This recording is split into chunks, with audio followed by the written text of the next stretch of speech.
En una noche clara, el hombre mira al cielo. Tiene el inmenso privilegio de ser el espectador de una de las obras más bellas que ofrece la naturaleza. Una multitud de luminarias celestiales, las estrellas, se alzan en el cielo y ofrecen un deleite a los ojos. Esta fascinación por la magnificencia de los cielos acabó dando lugar a una ciencia, la astronomía. Los descubrimientos resultantes han supuesto un avance considerable en el conocimiento de nuestro cosmos.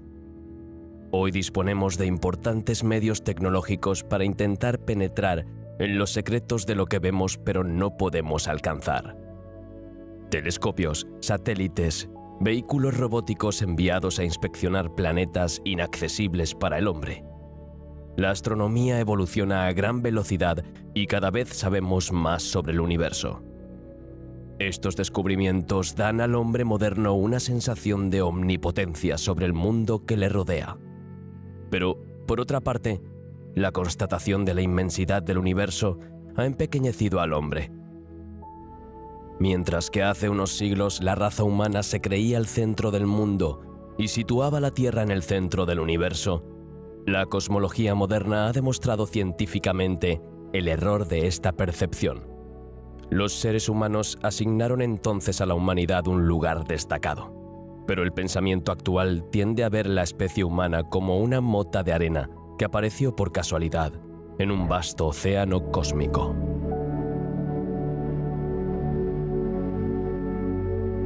¿Tiene la especie humana un lugar privilegiado en el universo?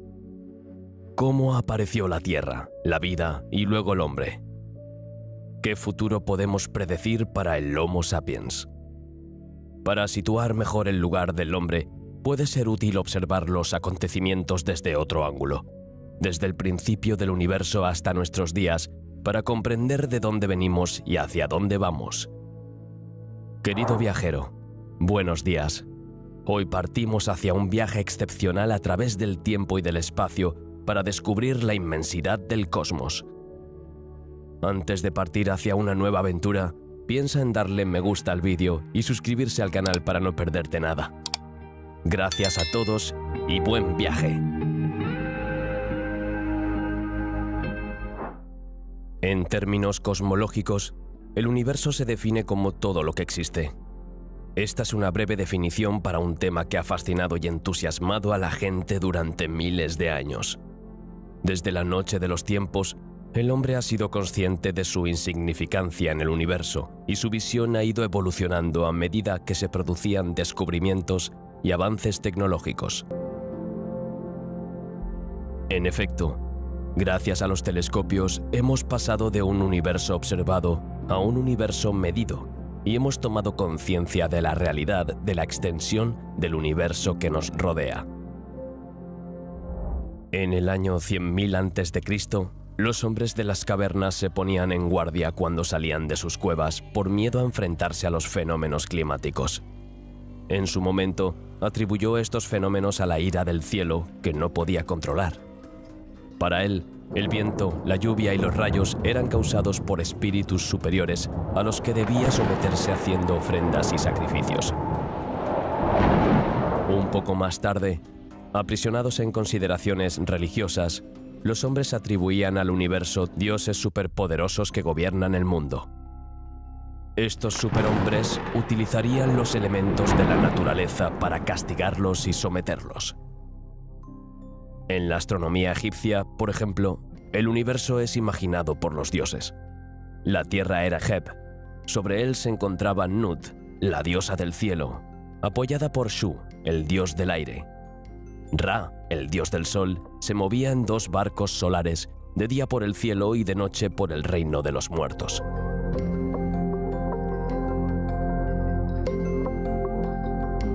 Con el tiempo, paralelamente a estas creencias y guiados por los avances en la investigación astronómica, la gente miró el mundo de otra manera y aceptó las razones inteligibles de los primeros descubrimientos. En Babilonia, hace 5.000 años, la gente estimaba la posición de los cuerpos celestes y destacaba las constelaciones. Al mismo tiempo, los egipcios desarrollaron relojes de sol para determinar la duración del año y orientarse en el tiempo para gestionar mejor sus cultivos. En el año 1500 a.C., los astrónomos chinos y antes los mayas localizaron Venus, Mercurio, Marte y Júpiter, los planetas más cercanos. Incluso presentaron por primera vez un atlas de cometas en forma de cinta de seda de 1,5 metros de largo. Aunque estos nuevos datos abordan el universo desde un ángulo diferente, no fue hasta el siglo VI a.C. cuando la civilización griega impuso un pensamiento científico más estructurado y justificado, liberado de mitos y creencias. Aunque todavía no son verificables por la observación, las ideas se construyeron rigurosamente, doctrina tras doctrina, de maestro a alumno. Así, a lo largo de los siglos, surgió una nueva concepción de la Tierra como redonda, y no ya plana como un disco. El universo científico tomó forma bajo la influencia de Tales, Pitágoras, Platón, Aristóteles, Arquímedes y muchos otros. En el siglo III, el pensamiento científico griego pareció agotarse, como si se hubiera detenido en el Almagesto de Ptolomeo, una colección de todos los conocimientos astronómicos de la época, que describe un universo geocéntrico en el que la Tierra, esférica e inmóvil, está entronizada en el centro de los cielos. En el siglo VIII, los árabes tomaron el relevo, dando lugar a generaciones de astrónomos injustamente ignorados que hicieron avanzar las técnicas y la ciencia. En la época medieval, la Iglesia tomó el control e influyó en el pensamiento del Estado. El Almagesto y otras obras llegaron a España y se tradujeron al latín, pero solo se pusieron a disposición de los monjes. A partir de entonces, solo gobernaba un dios. Las entrañas de la tierra se convertían en el infierno, el purgatorio se encontraba entre la tierra y la luna, y las almas purificadas tenían la oportunidad de unirse a Dios más allá de la esfera de las estrellas. El día y la noche reflejan una lucha incesante entre el bien y el mal. Este periodo no permitió grandes avances en el campo de la astronomía. En el siglo XVI, los avances técnicos y la evolución de la mente humana liberaron a la astronomía de la teología y la religión. Fue Nicolás Copérnico quien provocó un gran cambio en la astronomía al desplazar la Tierra del centro del universo al Sol. Sus hipótesis eran tan innovadoras para la época que prefirió aplazar la publicación de su obra sobre la revolución de los orbes celestes, que finalmente se publicó en 1543. En 1613, Galileo también defendió la idea de un universo heliocéntrico, pero fue condenado por sus declaraciones que iban en contra de las enseñanzas de la Biblia. A partir de entonces, las hipótesis debían someterse a experimentos y demostraciones matemáticas. Desde principios del siglo XVII, la observación y la medición eran las prácticas preferidas y la astronomía se consideraba una rama de las matemáticas más que de la física. Fue Isaac Newton quien marcó este siglo con su famosa teoría de la gravitación, que generalizó a todo el universo. También desarrolló un nuevo modelo de telescopio basado en una lente de espejo. A lo largo del siglo XIX se produjeron considerables avances en los campos de la electricidad, el magnetismo y la óptica, que condujeron a la aparición de innovadoras teorías que tenían en cuenta la relatividad y la hipótesis cuántica, que intentaban modelar el comportamiento de la energía a muy pequeña escala. Los científicos se propusieron entonces describir el mundo de los átomos, abandonando la visión de un universo determinista y favoreciendo la idea de que todas las relaciones de causa y efecto son continuas. En 1920, Edwin Hubble demostró que el universo está en movimiento y que las galaxias se alejan unas de otras.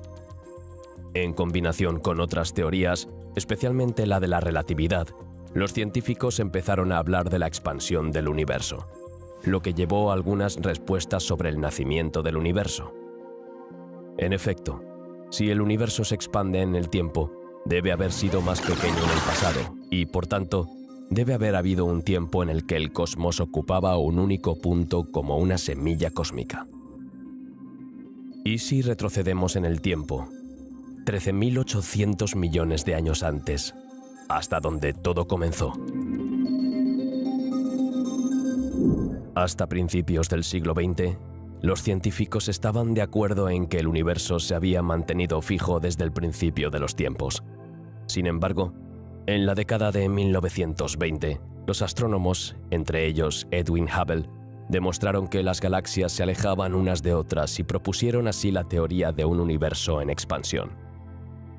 Para comprender mejor este fenómeno de expansión del universo, comparémoslo con un globo que se hace más grande. La cuestión fundamental de cómo sería el globo antes de ser inflado se plantea entonces de forma natural.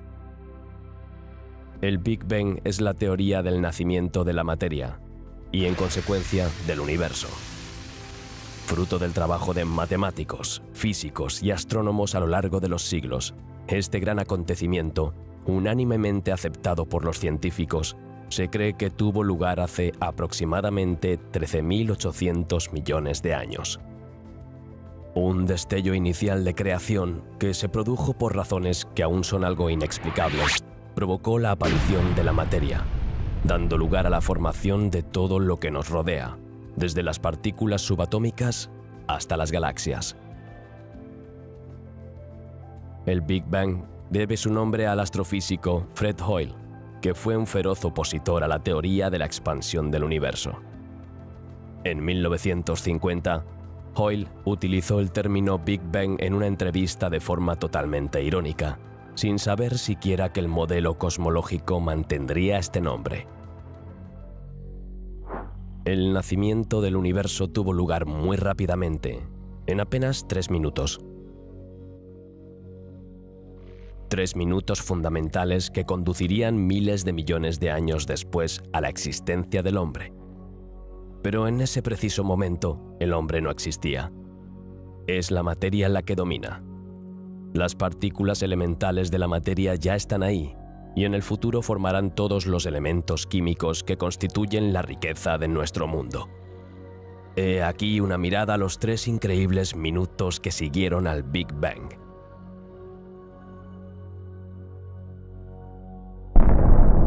Hubo una vez una explosión que llenó todo el espacio y el tiempo. El universo comienza su historia una fracción de segundo después de esta explosión. En este momento, es más caliente y más denso. Su tamaño es increíblemente pequeño, del orden de 10 millones de billones de veces más pequeño que un átomo. La luz no puede viajar lejos. El horizonte cósmico está cerca, pero la energía es inmensa. Esta misma energía es inyectada por la explosión. El universo experimenta entonces un aumento exponencial de la expansión, que ahora se denomina inflación. Pasa de ser más pequeño que un átomo a un pomelo. Se vuelve menos denso, pero también menos caliente. Aparecen las primeras partículas elementales. Quarks, electrones y neutrinos se mezclan con los fotones. Y como el universo es eléctricamente neutro, también surge la antimateria. Las partículas y las antipartículas se abrazan, dando lugar a la luz. En poco tiempo, el universo pasará de 10.000 millones de grados a 100.000 millones. El movimiento de los quarks se ralentiza, lo que les permite agruparse de 3 en 3 para formar neutrones y protones. Una nueva fuerza nuclear intervendrá para unir los protones y los neutrones con notable precisión para formar hidrógeno y helio. 3 minutos después del Big Bang, el 98% de la masa del universo está formada por un 75% de núcleos de hidrógeno y un 23% de helio. Luego continuará expandiéndose, silenciosamente, durante 380.000 años. La temperatura del universo alcanza entonces los 3.000 grados. Todavía estamos muy lejos de la aparición del universo en el que ahora vivimos. Pero en este punto, la fuerza electromagnética hace una entrada dramática, jugando un papel importante en la construcción de la materia. Al juntar protones y electrones, provocó la formación de los primeros átomos completos, el hidrógeno y el helio. Este fue un paso importante en la historia del universo. Con los fotones finalmente libres para propagarse, la luz estalla por primera vez. El universo se hizo entonces visible y seguirá siéndolo. La fusión del hidrógeno y el helio dio lugar a todos los elementos químicos que faltaban. Las primeras estrellas y protogalaxias se formaron entre 200 y 600 millones de años después del Big Bang, y el sistema solar nació 9.300 millones de años después de él. La materia comenzó entonces una transformación continua que sigue en la actualidad. Veamos ahora de qué está compuesto el universo actual, tras 13.800 millones de años de existencia. El universo es la totalidad de la materia y la energía distribuida en el espacio-tiempo. Está formado por miles de millones de galaxias, que a su vez están formadas por miles de millones de estrellas, alrededor de las cuales pueden orbitar planetas, formando un sistema. Actualmente se estima que el diámetro del universo observable es de 100.000 millones de años luz. Todas las estructuras del universo están en constante cambio. La galaxia en la que vivimos es la Vía Láctea, con al menos 200.000 millones de estrellas y más de 100.000 millones de planetas. Los científicos estiman que su diámetro es de hasta 200.000 años luz. La Vía Láctea alberga el sistema solar y, por tanto, la Tierra, hogar y origen de la humanidad. Vista desde la Tierra, la Vía Láctea aparece como una banda blanquecina que forma un arco en el cielo. Entre las estrellas que componen nuestra galaxia, hay una majestuosa estrella que brilla y proporciona luz y calor a todo nuestro sistema, el Sol. A una distancia de unos 150 millones de kilómetros, el Sol es la estrella más cercana a la Tierra. El sistema solar está definido por la estrella, el Sol, y todos los objetos celestes que lo orbitan. Entre ellos, 8 planetas confirmados danzan alrededor del Sol al ritmo del plano de la eclíptica. Mercurio, Venus, la Tierra y Marte, que son planetas telúricos compuestos principalmente por roca. Y Júpiter, Saturno, Urano y Neptuno, que son planetas gaseosos compuestos principalmente por gas. Con un diámetro de 1,4 millones de kilómetros, el Sol representa por sí solo el 99% de la masa del sistema solar. Los científicos estiman que está a mitad de su vida y podría arder durante otros 5.000 millones de años. La energía liberada por esta esfera de luz es de vital importancia para la vida en nuestro planeta, y nuestros antepasados se dieron cuenta de ello muy pronto. De hecho, muchas civilizaciones estudiaron su movimiento anual para definir las estaciones y utilizarlo como aliado en su agricultura. Después de viajar por el universo y la Vía Láctea, acerquémonos lentamente al planeta que proporciona las condiciones para la vida humana, la Tierra. La Tierra es el tercer planeta del sistema solar y orbita alrededor del Sol a unos 150 millones de kilómetros de distancia. Único por su composición, su clima y la vida que alberga, reúne las condiciones ideales para la presencia de agua líquida en su superficie. El planeta Tierra se encuentra en un estado de transformación perpetua. Los volcanes, que expulsan roca fundida, forman nuevos accidentes terrestres. Las eras de hielo, la lluvia y el viento son poderosos factores de erosión y sedimentación. Sin embargo, la causa principal del cambio es el movimiento de la corteza terrestre. Las enormes placas se mueven continuamente por la superficie de la Tierra. Cuando estas placas se separan, nuevos materiales rellenan los huecos y cuando chocan, se forman cordilleras.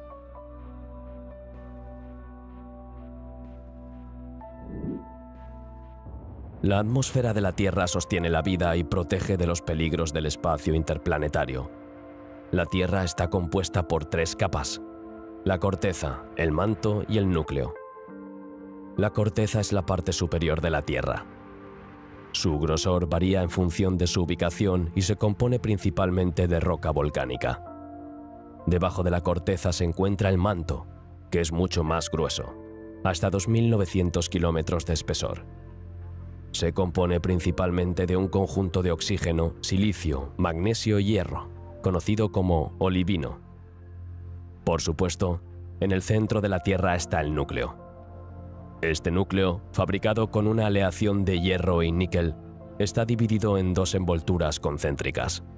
Una envoltura líquida para el núcleo exterior y una envoltura sólida para el núcleo interior. El aspecto y la constitución de la Tierra no son los mismos según el lugar desde el que se observe. Imaginemos la Tierra, separada en dos partes por una línea meridiana, el meridiano de Greenwich. Esto da lugar a los hemisferios occidental y oriental. El hemisferio occidental abarca todo el continente americano, el océano Atlántico y gran parte del océano Pacífico. Por tanto, este hemisferio se caracteriza principalmente por su alto contenido en agua. Al otro lado del meridiano de Greenwich, el hemisferio oriental está dominado principalmente por la tierra. Los continentes de Europa, África, Asia y Australia están ampliamente representados aquí. Por tanto, la actividad tectónica está muy presente. Pero, ¿cómo se formó la Tierra en el universo?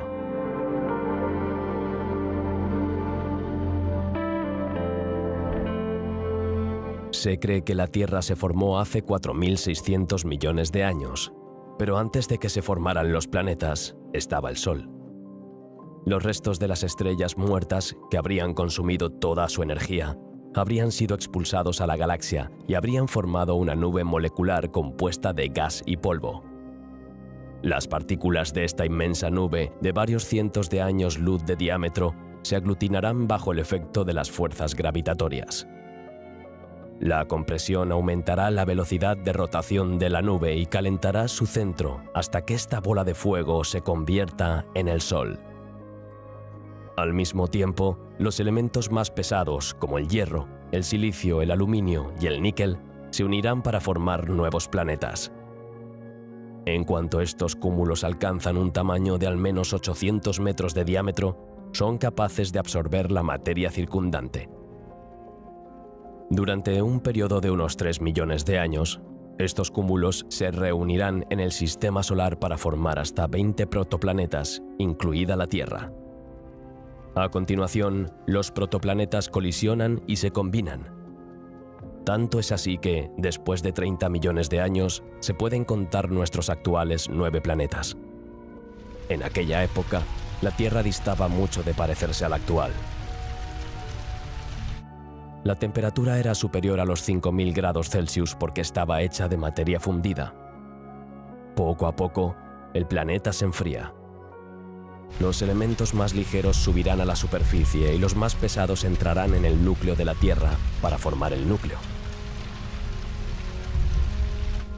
Pero la historia de la formación de la Tierra no termina ahí.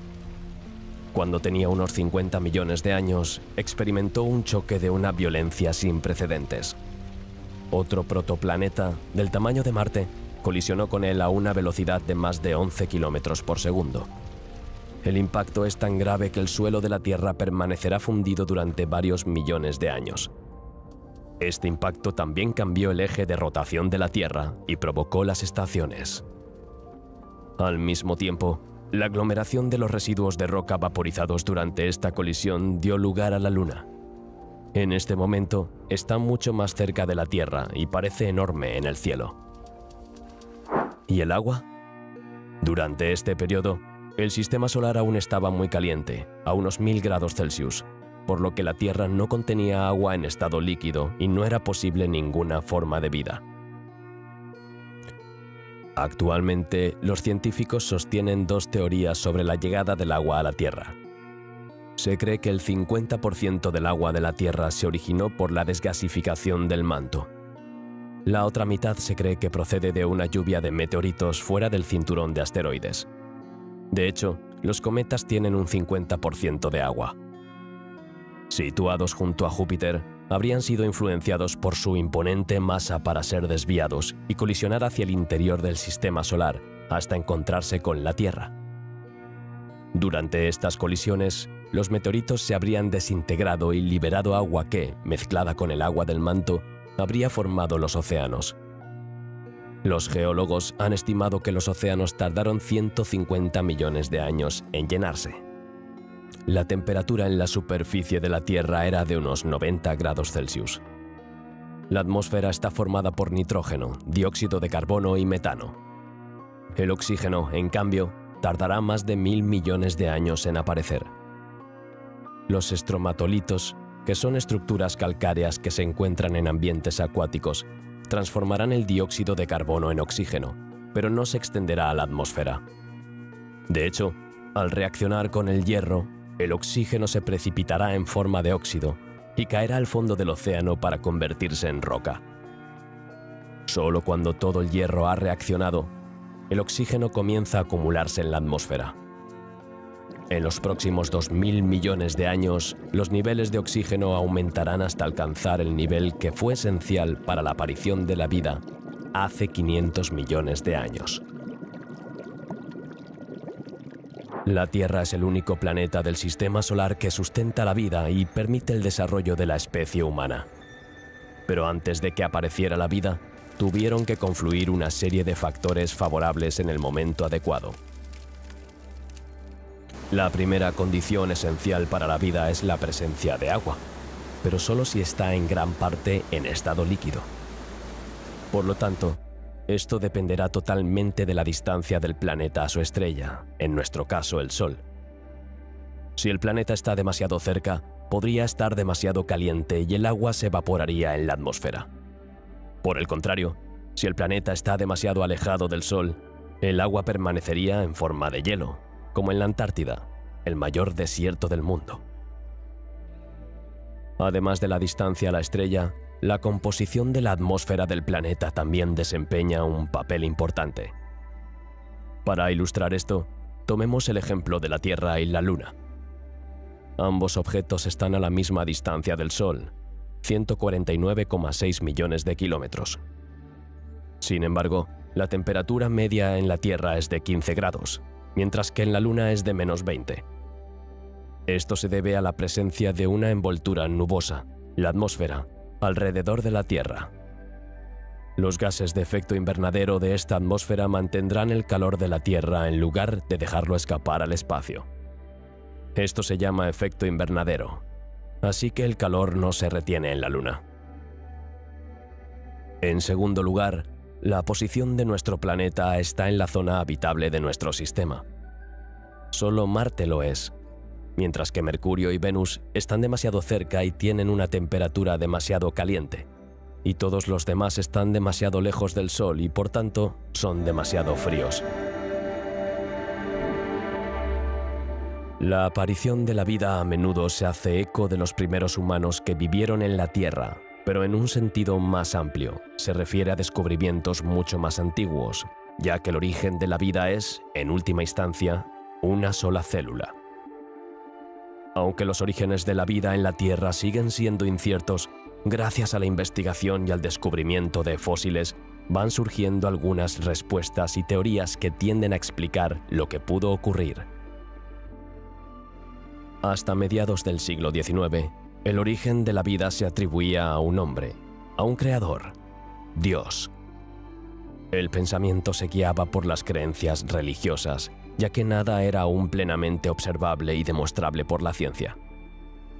En aquella época, la gente creía que todos los seres vivos habían sido creados tal cual por intervención divina. Fue Charles Darwin, naturalista y paleontólogo inglés, quien en 1871 contradijo esta idea. Escribiendo a uno de sus amigos, transmitió el mensaje esencial de que la vida procede de un proceso químico y no de la creación. Darwin propuso una teoría de la evolución en la que sugería que las especies vivas evolucionan constantemente y sufren cambios morfológicos y genéticos a lo largo del tiempo. Así, por un mecanismo de selección natural, se reproducen más las especies que mejor se adaptan a su entorno. Según él, una especie se convierte en otra especie. ¿Qué forma adoptó el inicio de la vida hace varios miles de millones de años? Al principio de su formación, Las condiciones de la Tierra no eran muy acogedoras, ya que dominaba la actividad sísmica y volcánica y el elevado calor la hacía automáticamente estéril. Después, la Tierra se enfrió lentamente y el agua que contenía se condensó parcialmente en la atmósfera. Alrededor de su esfera se forma una capa nubosa que la protege de los rayos ultravioleta del Sol. Se cree que los primeros rastros de vida aparecieron en el fondo del océano hace unos 3.800 millones de años. Los primeros vestigios de vida eran simples. Consistían en una sola célula, sin orgánulos ni núcleo. Un organismo procariota que todos conocemos: las bacterias. Son los elementos básicos de la vida. Entonces, hace 3.000 millones de años, comenzaron a desarrollarse las algas azul-verde. Fueron los primeros en producir oxígeno por fotosíntesis. Los primeros eucariotas, las primeras formas de vida complejas formadas por células con un núcleo estructurado, se descubrieron en estratos geológicos de hace 2.100 millones de años. Las distintas formas de vida se desarrollarán entonces, se multiplicarán, desaparecerán, renacerán y se reformarán abundantemente. La diversidad biológica se disparó, pero por el momento solo se concentró bajo los océanos.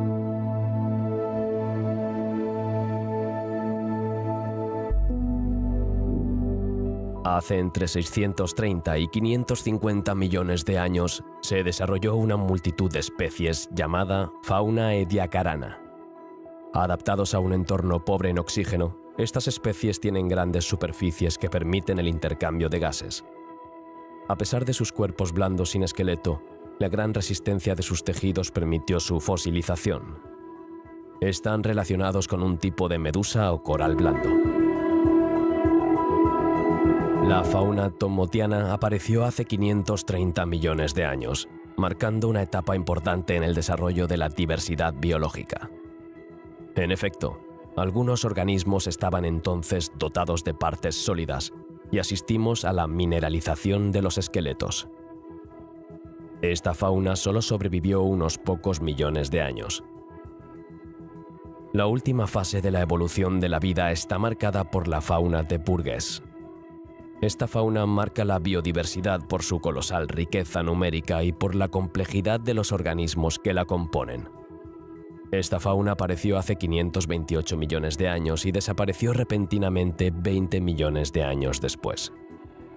Es una fauna de distribución mundial porque se ha encontrado en todo el mundo. Groenlandia, Europa, China, Australia. La fauna de Burgess se caracteriza por una asombrosa variedad de organismos nunca vistos y muy diferentes entre sí. Los vertebrados comienzan a invadir el fondo marino, así como diferentes tipos de peces. Entonces, finalmente, la vida llegó a la Tierra.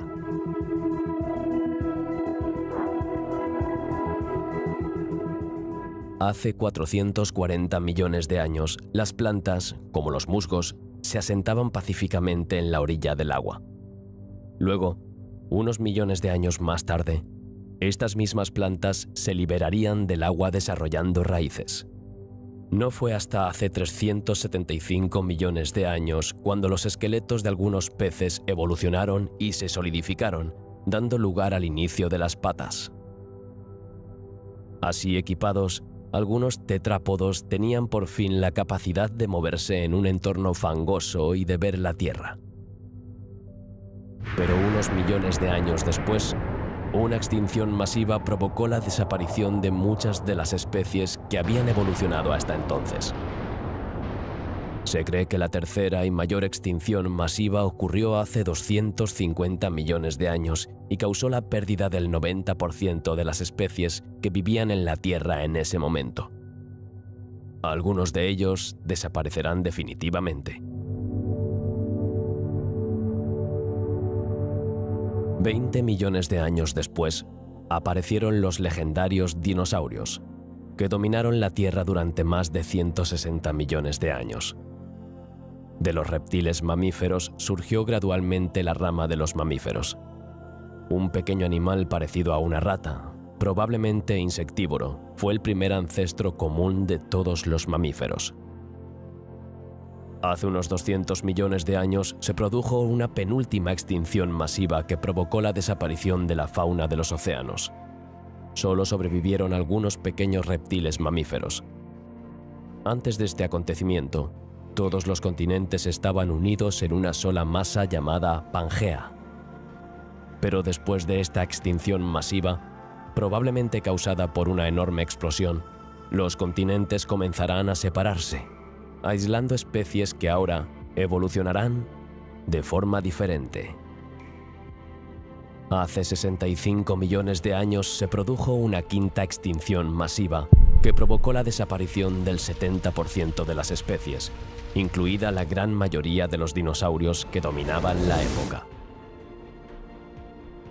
Sin los poderosos dinosaurios, los mamíferos evolucionarán, proliferarán y serán cada vez más importantes durante los próximos 10 millones de años. Los primeros rastros de primates se encontraron hace 60 millones de años en el sur de Marruecos. ¿Y qué hay del hombre en todo esto?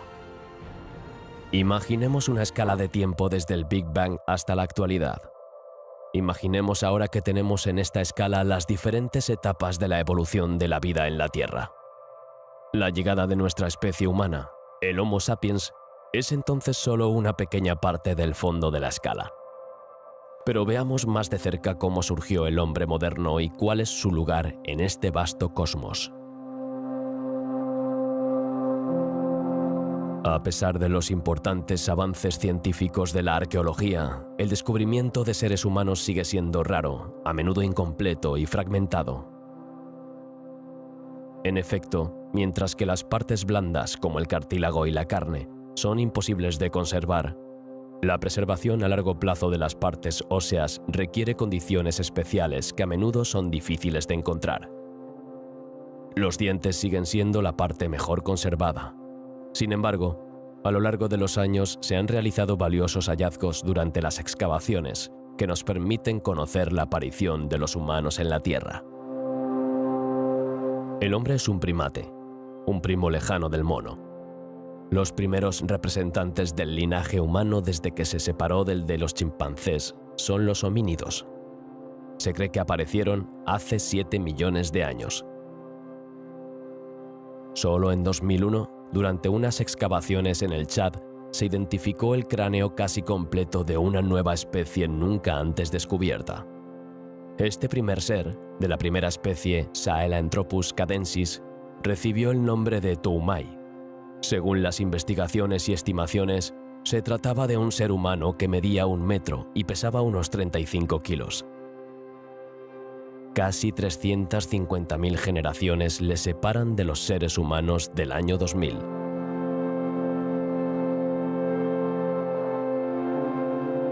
Con menos de 4,2 millones de años, los primeros humanos aparecieron en África, Asia y Europa. Los australopitecos formaron un género de humanos prehistóricos que son los parientes más cercanos del género Homo.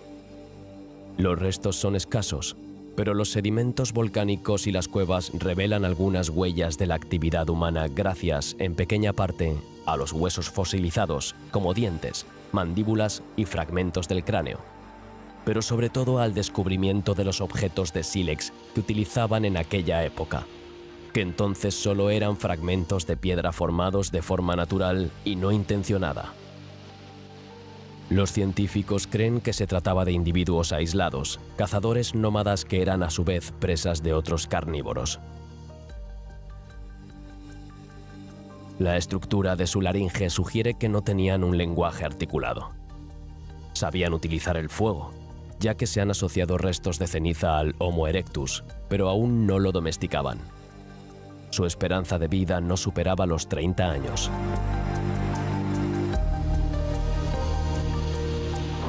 Desde hace menos de 2,5 millones de años, el Homo habilis hizo su aparición.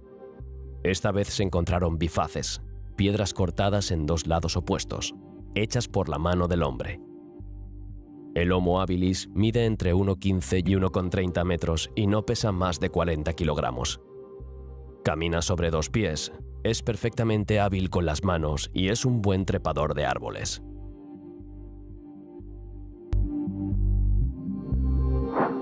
El Homo erectus apareció hace 1,9 millones de años en África y permaneció hasta hace 300.000. Luego colonizó gran parte de Eurasia e Indonesia. Fue el primer homínido que emigró fuera del continente africano. Con 1,60 metros de altura, su cabeza ósea es peculiar. Una mandíbula imponente, sin mentón, huesos gruesos y una frente más bien baja, pero su capacidad craneal está más desarrollada. Se les atribuye la domesticación del fuego y la fabricación de las primeras herramientas reales. Entonces aparecieron los primeros neandertales. Son la especie más cercana al hombre moderno. El hombre de Neandertal era omnívoro, vivía de la caza y la recolección, pero no cultivaba ni se reproducía. Fabricaban herramientas con piedras talladas y eran capaces de vencer a mamuts, rinocerontes y grandes renos. Otra característica de esta especie es que enterraban a sus muertos. También dejaron huellas de su arte, ya que se han encontrado piezas de dientes y conchas utilizadas para decorar joyas, así como pinturas y grabados en las paredes de las cuevas. Desaparecieron hace 35.000 años. El Homo sapiens, más conocido como el hombre moderno, no apareció hasta el año 200.000 a.C. No es de ninguna manera descendiente del hombre de Neandertal. Son 2 especies muy diferentes. Sin embargo, en algún momento cohabitaron y debieron acercarse, ya que recientemente hemos descubierto que tenemos algo de material genético de origen neandertal. Han existido varias especies de Homo en la Tierra, pero el Homo sapiens es el único que sigue vivo en la actualidad. El hombre de Neandertal, expulsado de los mejores terrenos de caza por el Homo sapiens, acabará por debilitarse y desaparecer en el año 30.000 a.C. El Homo sapiens se quedó entonces como el único sobre la Tierra. El Homo sapiens más antiguo descubierto hasta ahora se localizó en Etiopía y parece que la especie se originó en África. A continuación, habría aprovechado una mejora del clima para migrar a Europa en torno a los 30.000 años antes de Cristo, y finalmente se desplazó más ampliamente y ocupó todos los continentes.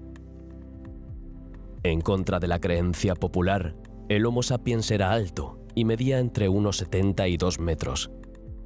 Vivía en una época fría y cosía pieles para cubrir su cuerpo. Desarrollaron herramientas y las adaptaron a sus necesidades. Los hombres se instalaban en la entrada de las cuevas para aprovechar la luz y el calor. Domesticaron el fuego y vivían de la caza, la pesca y la recolección. Fue a menos de 10.000 años cuando los humanos cambiaron a una economía basada en la agricultura. En efecto, tras el calentamiento del clima, el hielo se derritió, el nivel del mar subió y aparecieron grandes bosques. La fauna también evolucionó cuando los mamuts se extinguieron, los renos emigraron hacia el norte y los caballos y bisontes dejaron de existir. Así, el hombre evolucionó de depredador a agricultor. Este es el comienzo de la sedentarización. El calendario cósmico de Carl Sagan es una aproximación bastante singular a la cuestión del lugar del hombre en la inmensidad del universo. Carl Sagan es un científico y astrónomo estadounidense. Su serie de televisión Cosmos tenía como objetivo popularizar la información científica y se emitió por televisión en varios países. Con este espíritu de divulgación, Carl Sagan inventó un calendario de un año para bajar al nivel humano la historia del universo desde el Big Bang hasta la actualidad. Así, el primer segundo del 1 de enero corresponde al nacimiento del universo, y el 31 de diciembre a medianoche equivale a la hora actual. En esta nueva escala de tiempo, cada segundo representa 400 años, es decir, 37,5 millones de años por día, y por tanto, 13.800 millones de años para el año. Es el 1 de enero. El Big Bang tiene lugar a medianoche y nace el universo. Durante la noche del 2 al 3 de enero se forman las primeras estrellas. Las primeras galaxias aparecerán el 1 de enero, pero la nuestra, la trayectoria diferida, tardará más, hasta el 12 de mayo. Muchas generaciones de estrellas se suceden, enriqueciendo el entorno con átomos pasados hasta el 1 de septiembre, día en el que nació el Sol. Ahora es 9 de septiembre y los planetas se agrupan alrededor de la estrella recién llegada. El 14 de septiembre, a las 6 de la mañana, se forma la Tierra. Al día siguiente, la Luna se forma y comienza su rotación alrededor de la Tierra. Todo el escenario de nuestro sistema solar está en su sitio y ya estamos en otoño. Gracias a la estabilidad y al calor de la atmósfera, los procesos físicos y químicos se ponen en marcha y hacia el 25 de septiembre la vida aparece en la Tierra en forma de organismos unicelulares, las bacterias. Durante 2 meses, estas bacterias proliferaron e invadieron el planeta. Los primeros organismos multicelulares llegan a principios de noviembre. Diciembre es el mes más activo de la historia de nuestro universo. El 1 de diciembre se forma la atmósfera terrestre con oxígeno. El 15 de diciembre tiene lugar la explosión de Cámbrico, que define la aparición repentina de la mayoría de los principales filos de animales multicelulares actuales. A esto le siguió, cronológicamente, entre el 17 y el 23 de diciembre, el nacimiento de los primeros invertebrados, el plancton oceánico, los peces, los primeros vertebrados, las primeras plantas terrestres, los primeros anfibios e insectos y, finalmente, los primeros árboles y reptiles. Ya es 25 de diciembre y es el turno de hacer su entrada de los dinosaurios. Seguirán presentes hasta el 30 de diciembre, cuando la llegada de un asteroide será fatal para ellos. Mientras tanto, los primeros mamíferos nacieron el 26 de diciembre, las aves se diversificaron el 27, las flores y los frutos el 28 y los primates el 29. El día 30, junto con la desaparición de los dinosaurios, comienza el gran reinado de los mamíferos. Solo el último día del año, el 31 de diciembre, el hombre ocupará su lugar en el universo. A las 2 de la tarde, un primate baja de su árbol. Al anochecer, hacia las 20 horas, el linaje humano se separa de los chimpancés. El Australopithecus aparece a las 21 horas y el Homo erectus a las 23. No fue hasta las 23:48 cuando se encontraron rastros de Homo sapiens y hasta las 23:50 cuando domesticó el fuego. En el último minuto del año, inventó la agricultura y la escritura y fundó los metales. Así, en los últimos 10 segundos de este particular año se condensará la historia con mayúsculas. Esta relación entre la historia del universo y un año pone de manifiesto la insignificancia de nuestra existencia en el cosmos. En este calendario cósmico, el hombre no ocupa un lugar privilegiado, ya que solo tiene gloria durante los últimos segundos del año. El universo es inmenso en la parte visible, inconmensurable si se considera todo lo que el hombre no puede ver.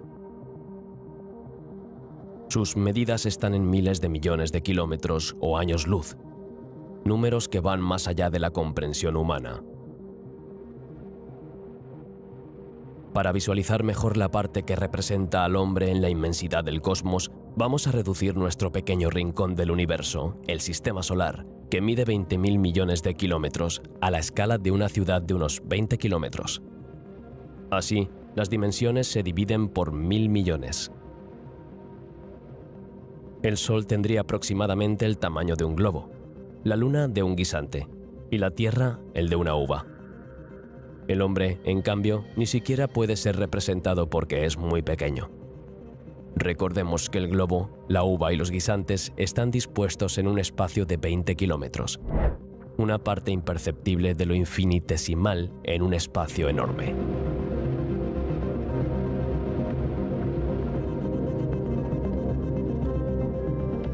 En este sentido, en la década de 1900 nació una corriente filosófica liderada por el escritor estadounidense Howard Phillips Lovecraft, el cosmicismo. Hombre autoproclamado y religioso, Lovecraft postulaba que no hay presencia divina en el universo y que en esta infinidad galáctica los humanos son particularmente insignificantes. Para él, el Homo sapiens no sería más que una especie primitiva que piensa arrogantemente que tiene un papel crucial que desempeñar, aunque no tenga ningún poder para cambiar el universo que le rodea. Esta línea de pensamiento darwinista, inspirada en la teoría de la evolución, sugiere que los humanos son meros peones en un cosmos en el que viven otras especies. En sus extrañas historias de ficción, los seres humanos suelen ser presa de seres poderosos o de fuerzas cósmicas que nunca son finalmente malévolas, sino más bien indiferentes a la humanidad. La insignificancia de la raza humana seguirá siendo el tema principal de las obras de Lovecraft.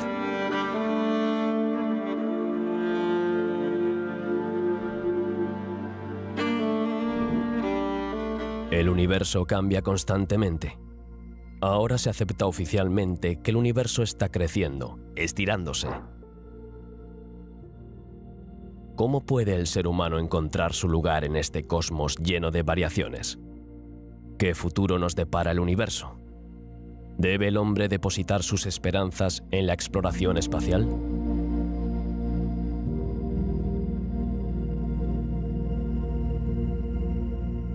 La expansión del universo se refiere al fenómeno por el cual los objetos que lo componen, galaxias y cúmulos, se alejan unos de otros. Esto se interpreta como una expansión del universo, no como un movimiento de las propias galaxias. Imaginemos por un momento un gran pastel, aún sin cocer, sobre el que se colocan trozos de chocolate bastante juntos. Esta tarta se mete ahora en el horno para su cocción.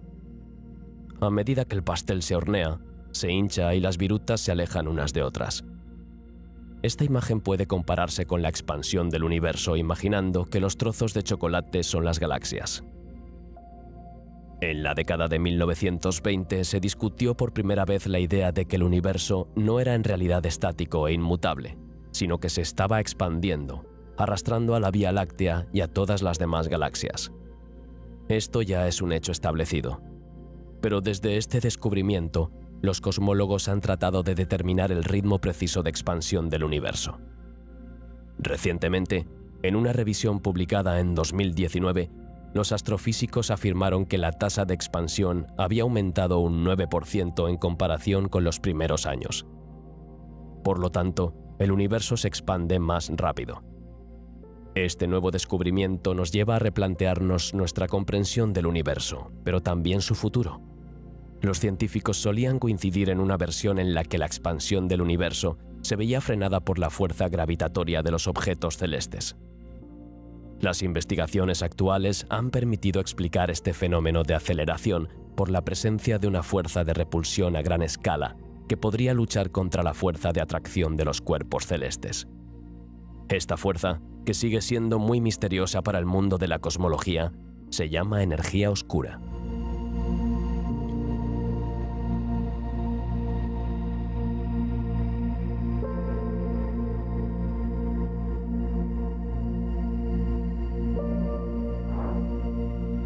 El futuro del universo es una de las cuestiones más importantes de la cosmología. En la actualidad se barajan varios escenarios bastante diferentes para intentar proyectar el universo hacia el futuro. En primer lugar, es necesario definir si el universo es cerrado o abierto. El universo finito o cerrado implica que la materia contenida en el universo será suficiente para frenar y luego, en algún momento, detener la expansión del universo. Así, la fuerza de atracción de la materia irá reduciendo paulatinamente las distancias hasta llegar a una fase de contracción. Este reverso del Big Bang se llama Big Crunch. Sin embargo, este escenario de colapso universal se ha considerado obsoleto desde la década de 1990, cuando se descubrió que la tasa de expansión del universo estaba aumentando. El universo infinito o abierto implica que el universo continúa expandiéndose indefinidamente. En este escenario, todos los objetos galácticos llegarán a su fin. El Sol y otras estrellas se extinguirán. Con el tiempo, la materia en suspensión disminuirá y se crearán cada vez menos estrellas. Todas estas estrellas extinguidas se agruparán en agujeros negros y el contenedor, el espacio mismo, no será más que un baño de fotones sin estructura. Será entonces cuando toda la energía del universo se extinga.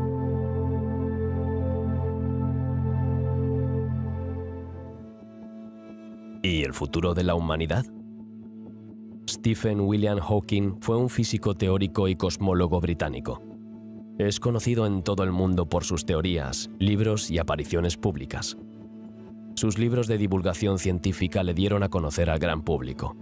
Sus trabajos más conocidos han sido sobre agujeros negros, cosmología y gravedad cuántica. En su último libro, Breves respuestas a las grandes preguntas, publicado en 2018, el año de su muerte, Stephen Hawking intenta responder a 10 preguntas de forma clara y auténtica. Entre ellas, se aborda la cuestión de la supervivencia de la especie humana en la Tierra, y la respuesta del teórico es bastante pesimista. De hecho, para Stephen Hawking, la humanidad tiene los días contados. No estima que sobrevivamos en la Tierra más de 1000 años.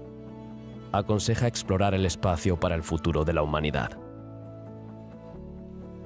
Una de las razones discutidas fue la constante evolución del progreso tecnológico. Según él, las formas de inteligencia artificial, aunque muy útiles, podrían ser perjudiciales para la supervivencia de la humanidad. Los humanos, limitados por su evolución biológica, podrían ser superados por esta nueva forma de inteligencia.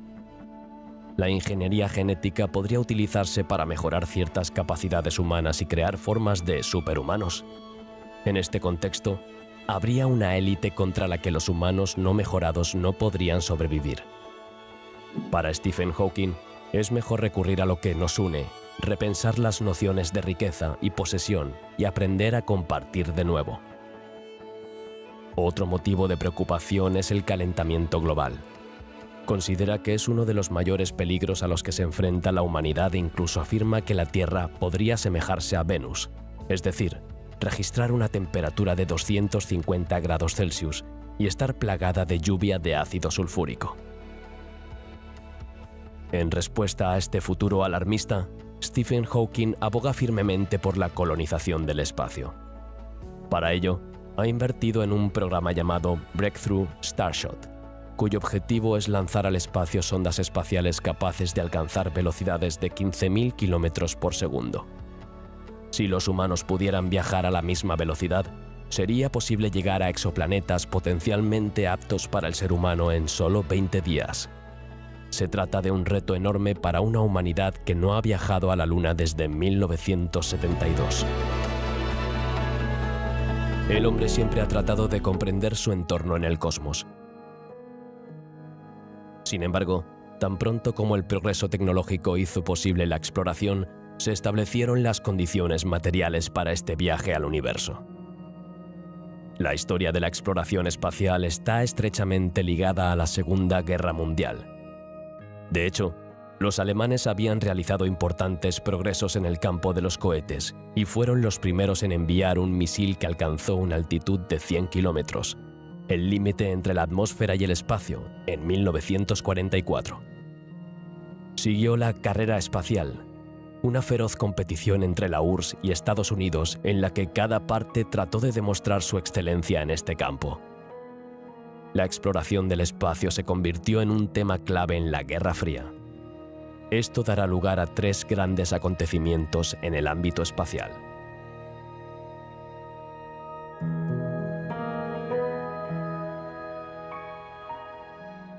La URSS estaba un paso atrás en el campo de la exploración espacial en los años 50. Así, decidió desplegar un proyecto de misil capaz de transportar una bomba A, cuya especificidad es su gran tamaño. Se trataba de un proyecto doblemente ambicioso porque el misil debía recorrer una larga distancia con una carga de varias toneladas. Sergei Korolev, un ingeniero ucraniano, creó entonces un pequeño satélite muy innovador. A pesar de algunos obstáculos durante las pruebas, el satélite Sputnik 1 fue enviado al espacio el 4 de octubre de 1957. Lo que comenzó como un simple proyecto de cohete a pequeña escala, se convirtió en un considerable logro tecnológico. Ese día se superó un nuevo límite del entorno humano. El año 1961 estuvo marcado por el primer vuelo espacial tripulado de la historia de la exploración espacial. El primer hombre fue enviado más allá de la atmósfera terrestre. La carrera espacial estaba de momento dominada por los soviéticos y la misión Vostok 1 confirmó la superioridad del programa espacial dirigido por Sergei Korolev. El 12 de abril se lanzó una nave espacial soviética, Vostok 3Ka, con Yuri Gagarin, un talentoso piloto de combate ruso que más tarde se convirtió en cosmonauta. Orbitaría la Tierra durante 1 hora y 48 minutos a una altura media de 250 kilómetros. Con esta misión, la URSS consolidó su prestigio en el ámbito espacial. Un mes y medio después de este acontecimiento, el presidente de Estados Unidos, John Fitzgerald Kennedy, anunció que un estadounidense pondría el pie en la Luna antes del final de la década. Fue entonces cuando nació el proyecto Apolo. La cuestión que ahora enfrenta a la URSS y a Estados Unidos es conseguir que un hombre pise la Luna. Fue a finales de 1968 cuando los estadounidenses tomaron una importante ventaja sobre los soviéticos. Pusieron una tripulación en órbita lunar, el Apolo 8. Después, durante los 6 meses siguientes, volaron en una serie de misiones para probar los escenarios de aterrizaje lunar. Finalmente, el 16 de julio de 1969, la nave espacial Apolo 11 fue lanzada con 3 astronautas a bordo: Neil Armstrong, Michael Collins y Edwin Aldrin. La cápsula Eagle aterrizó en la Luna el 20 de julio. Al día siguiente, el 21 de julio de 1969, Neil Armstrong se convirtió en el primer hombre en pisar la Luna, seguido por Edwin Aldrin. La frase "es un pequeño paso para el hombre y un gran salto para la humanidad", pronunciada por Armstrong, marcará para siempre la conquista de la Luna, en la que los estadounidenses llevan ahora ventaja sobre los soviéticos.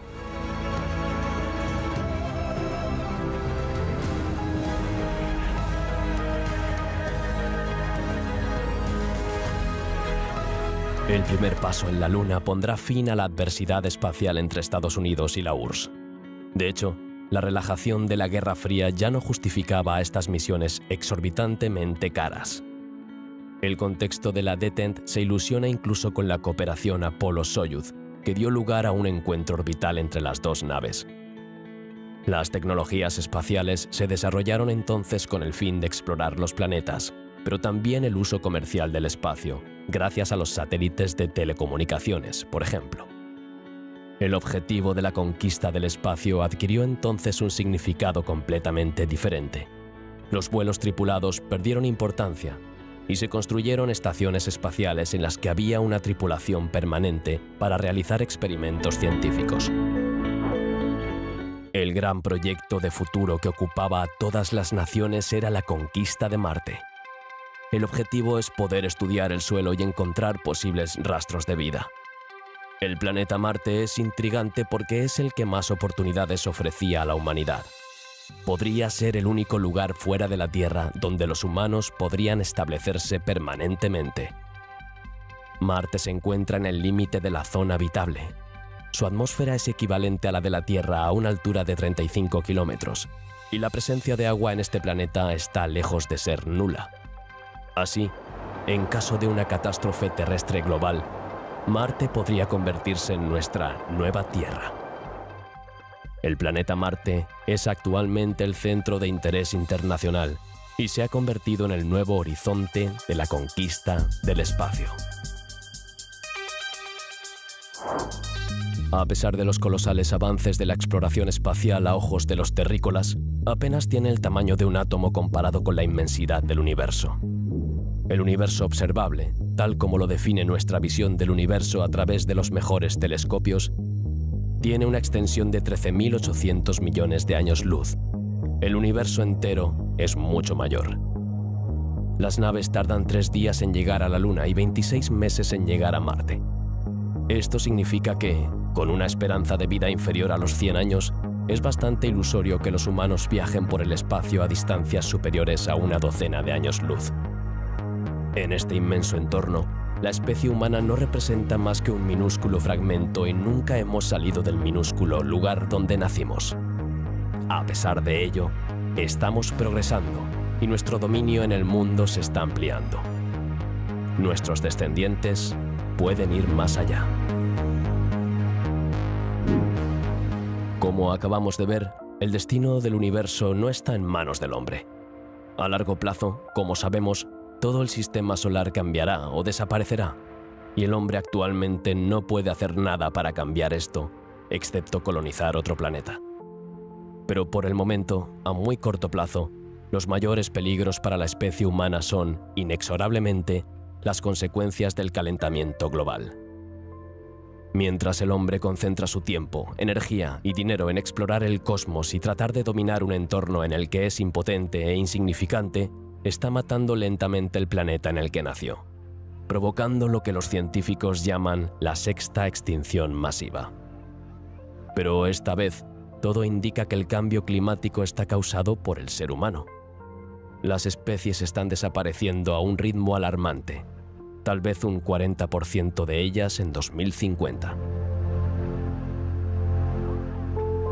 La especie humana está causando estragos en la Tierra con su desarrollo indiscriminado y abundante. El calentamiento global, debido a la actividad humana, está pasando factura. La temperatura de la superficie del planeta aumenta, las tormentas son más violentas, la escasez de agua provoca muchas sequías, el deshielo eleva el nivel del mar, los fenómenos meteorológicos extremos perturban las cosechas y algunas especies terrestres y marinas están claramente amenazadas de extinción al darse condiciones desfavorables para su desarrollo. Sin darse cuenta, los humanos están provocando su propia desaparición, ya que ellos mismos podrían formar parte de la especie que se extinguirá. Es una situación grave, pero no desesperada, si mantenemos el objetivo de proteger el planeta y mantenerlo habitable. Incluso si una parte de la población es más bien pesimista sobre el desafío climático y se ha resignado a ver cómo la crisis medioambiental paraliza la Tierra, ¿no sería este el momento de que el hombre demuestre su superioridad intelectual, liderando la lucha contra la sexta extinción masiva?